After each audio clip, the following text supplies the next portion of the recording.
आज की क्लास में आपका स्वागत है। आज हम विभिन्न अंतर्राष्ट्रीय वित्तीय संस्थाओं के बारे में अध्ययन करेंगे, जिनमें से पहला है अंतर्राष्ट्रीय वित्त निगम। अंतर्राष्ट्रीय वित्त निगम बनाने का सुझाव सर्वप्रथम अमेरिका के राष्ट्रपति की एक सलाहकार समिति ने दिया। समिति ने यह कहा कि एक ऐसी संस्था का निर्माण किया जाए जो केवल निजी उद्योगों के लिए धन की व्यवस्था करे तथा इन्हें ऋण देने के अतिरिक्त पूंजी विनियोजन द्वारा भी सहायता प्रदान करें। अंतर्राष्ट्रीय वित्त निगम की स्थापना 11 अप्रैल 1955 को विश्व बैंक ने अंतर्राष्ट्रीय वित्त निगम संबंधी मसौदा अपने सदस्यों के सम्मुख रखा तथा 24 जुलाई 1956 को अंतर्राष्ट्रीय वित्त निगम की विधिवत स्थापना की गई। अंतर्राष्ट्रीय वित्त निगम की स्थापना के मुख्य उद्देश्य इस प्रकार से है। निजी साहस को प्रोत्साहन। अंतर्राष्ट्रीय वित्त निगम की स्थापना का उद्देश्य निजी उद्योगों के विकास, सुधार एवं विस्तार को प्रोत्साहित करने हेतु सदस्य राष्ट्रों में स्थित निजी उद्योगों को बिना सरकार की गारंटी के पूंजी का विनियोजन करना है। विदेशी पूंजी को प्रोत्साहित करना। अंतर्राष्ट्रीय वित्त निगम का यह भी उद्देश्य है कि सदस्य राष्ट्रों की देशी तथा विदेशी व्यक्तिगत पूंजी को उत्पादनशील विनियोगों में लगाकर आर्थिक विकास में उचित सहायता प्रदान करना। अंतर्राष्ट्रीय वित्त निगम के बाद अब हम पढ़ेंगे अंतर्राष्ट्रीय विकास संघ, इंटरनेशनल डेवलपमेंट एसोसिएशन। विकासशील देशों की विकास पूंजी, जिनकी आवश्यकता देश के बड़े उद्योगों का विकास करने के लिए होती है, तथा दूसरी सामाजिक पूंजी, जिनके लिए लोकहित के सामान्य कार्यों का संपादन किया जाता है। इसकी आवश्यकता की पूर्ति के लिए अंतर्राष्ट्रीय विकास संघ की स्थापना 26 सितंबर 1960 को की गई। अंतर्राष्ट्रीय विकास संघ की स्थापना के उद्देश्य इस प्रकार से है। अंतर्राष्ट्रीय विकास संघ का उद्देश्य विश्व बैंक के पूरक या सहयोगी के रूप में कार्य करना है। अंतर्राष्ट्रीय विकास संघ द्वारा इस उद्देश्य की पूर्ति हेतु सस्ते एवं दीर्घकालीन ऋण प्रदान किए जाते हैं।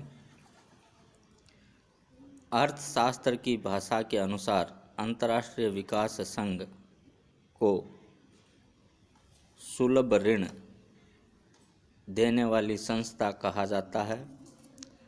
सुलभ ऋणों से आशय यह है जिन पर ब्याज की दर बहुत ही कम ली जाती है और ऋणों का भुगतान ऋणी देश की मुद्रा में स्वीकार कर लिया जाता है तथा ये ऋण दीर्घकालीन अवधि के लिए दिए जाते हैं। भारत अंतर्राष्ट्रीय विकास संघ की स्थापना से ही इसका सदस्य रहा है और अंतर्राष्ट्रीय विकास संघ ने भारत को अब तक विभिन्न परियोजनाओं के लिए 170 से अधिक ऋणों की स्वीकृति प्रदान की है। भारत को रेलों के विकास, उद्योगों, टेलीफोन एवं तार, सड़क निर्माण, सिंचाई, विद्युत उत्पादन को बढ़ावा देने के लिए अंतर्राष्ट्रीय विकास संघ ने समय समय पर ऋण प्रदान किए हैं। अब हम पढ़ेंगे एशियाई विकास बैंक, एशियन डेवलपमेंट बैंक।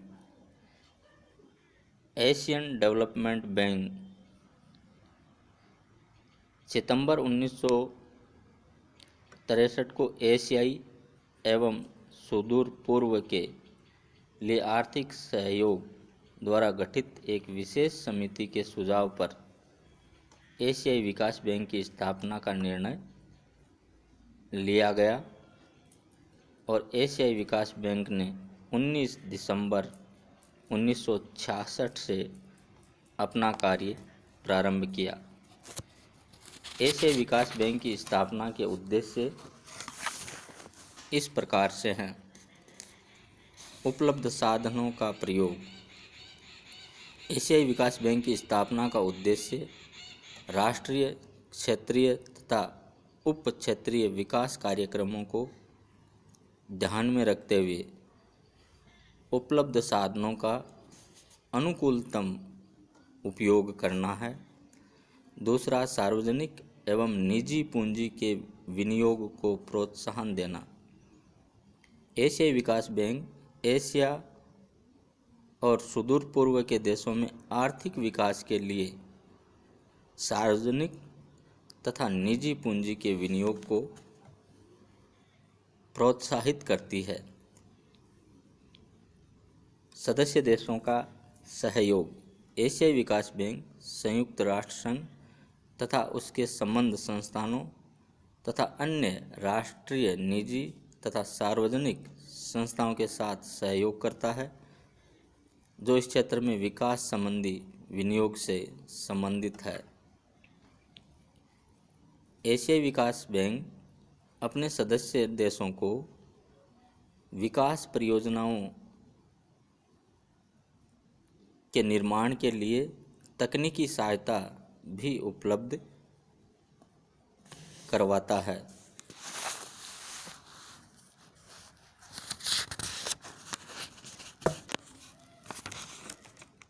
इस प्रकार एशियाई विकास बैंक अपने सदस्य राष्ट्रों के आर्थिक विकास के लिए कार्य कर रहा है। अब हम पढ़ेंगे एशियाई विकास बैंक और भारत। भारत को एशियाई विकास बैंक से समय समय पर सहायता मिली है।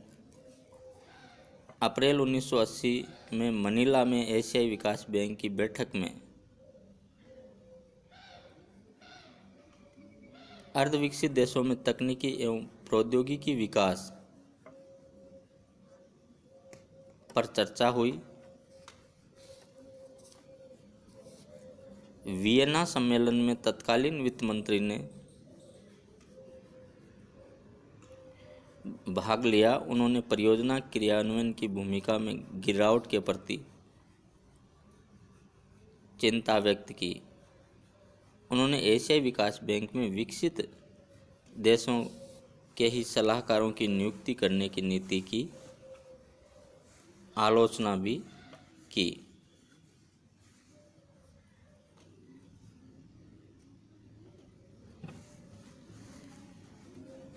एशियाई विकास बैंक ने यद्यपि अपनी स्थापना के पश्चात निर्बल तथा गरीबी से ग्रस्त एशियाई देशों को उनकी आवश्यकताओं के अनुरूप ऋण सुविधा प्रदान कर एक महत्वपूर्ण कार्य किया है, लेकिन इसकी कुछ आलोचनाएं भी हुई है। अमेरिका को पूंजी एवं मताधिकार होने से बैंक की एशियाई पद्धति समाप्त हो सकती है। विश्व के विकास कोषों में कमी और उपलब्ध कोषों की तीव्र प्रतियोगिता से बैंक के पास साधनों का अभाव हो सकता है। इस प्रकार आज हमने विभिन्न अंतर्राष्ट्रीय वित्तीय संस्थाओं के बारे में अध्ययन किया।